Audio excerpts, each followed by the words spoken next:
Hello everyone, welcome back to our channel. Nwngtang bयखौबो जोंनि चेनेलाव आरो खेबसे बरायहरनाय थाबाय।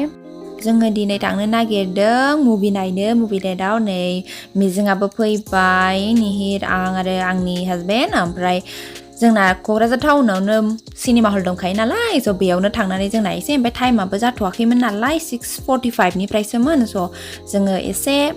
बेरायहैग्रोसै आरो टाउनथिंजाय ओमफ्राय नोंथांमोनाथ' मानसिफ्रा सोरबा सोरबा कमेन्ट हरगासिनो आंखौ बुरिसिन होननानै ओंखायनो उफाय गैला आंहा बुरि देलायबाय ना मा होनो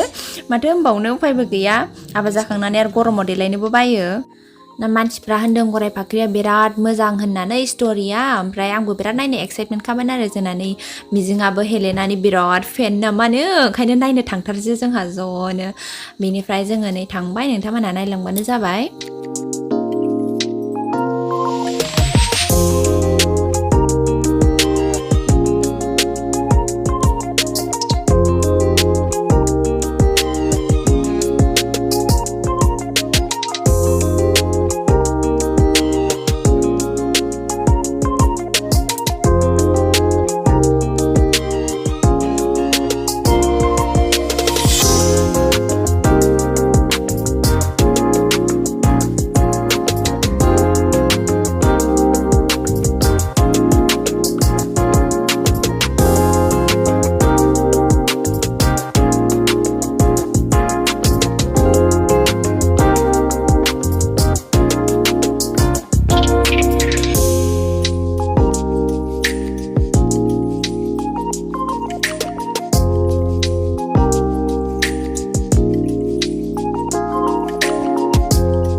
टाउनाव बेरायखांनानै जोंहा नै सिनेमा हलाव सफैबाय क'क्राझारनि सिनेमा हलाव ओमफ्राय मानसिफ्रा फैखाजोब्बायमोन खोमा जोंल'सै बिराद लेटबो जादों एसे टाउनाव थांनानै ओमफ्राय टिकेटआबो फुल हाउस खामोन बाट स्टिल माने कन्टेक्ट दंखायोमोन नालाय काउन्टाराव थाग्राजों लोगोजों ओमफ्राय दा बेनावहाय होनहरखानायमोन आरो फुङावनो ओमफ्राय जोंनि थाखाय सिट मोनब्रै दोन होननानै ओमफ्राय दा माबार लानानै ओमफ्राय जों हाबहैबाय नै स्टार्ट जाबायानोमोन मुभियाथ' बिराद मोजाङै स्टार्ट जाबाय ओमफ्राय माने एक्चुअली बिदि मुभिफोरखौ बारा नुनाय जाया बर'फोरनियावहाय फार्स्ट टाइम आरो बेनो जे हिनजावफोर गोजाजोब गासिबो माने गामियाव मा स्ट'रि जायो बेसेबां माने हेपि थानायनि गेजेरावबो बेसेबां सिङाव दुखु हाबनानै थायो बेफोरबायदि रियेलिटिखौ देखायनायनि थाखाय मोजां नांदों आरो मुभियाथ' बिराद मोजाङानो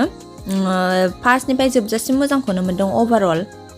दा नोंथांमोनाबो जाय नायाखै जेन'बा गाबागाव लकेलनि सिनेमा हलावहाय थांनानै नायबानो जाबाय आं रेकमेन्ड खालामो आरो नायनो थाखाय मानो होनोबा बेयावहाय जेबो गाज्रि गैया मोजां गोजाजोब गासिबो माने रियेल स्ट'रि नालाय ओंखायनो मोजां जोब नोंथांमोनाबो नाय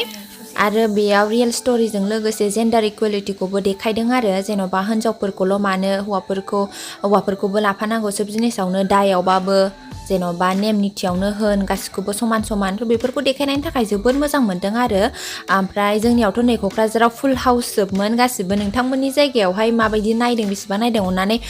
कमेन्ट सेक्सनाव खोन्थाहरबानो जाबाय आरो नोंथांमोना माबायदि नुदों जुदि नायखांदोंबा मुभिखौ खोन्थाहरदो नायनो हागोन दा जोब्बाय मुभिया जों बयबो थांनोसै ओमफ्राय बाहेरावबो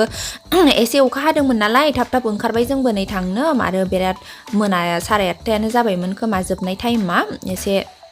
न'आवबो थाब थांफिननांगौ ओंखायनो जोङो ओंखारबोबाय दा नै जोंहा मिजिंनाव सोंदों मिजिङाबो मोजां मोनदोंनो बेहाथ' बिराद फेन हेलेनानि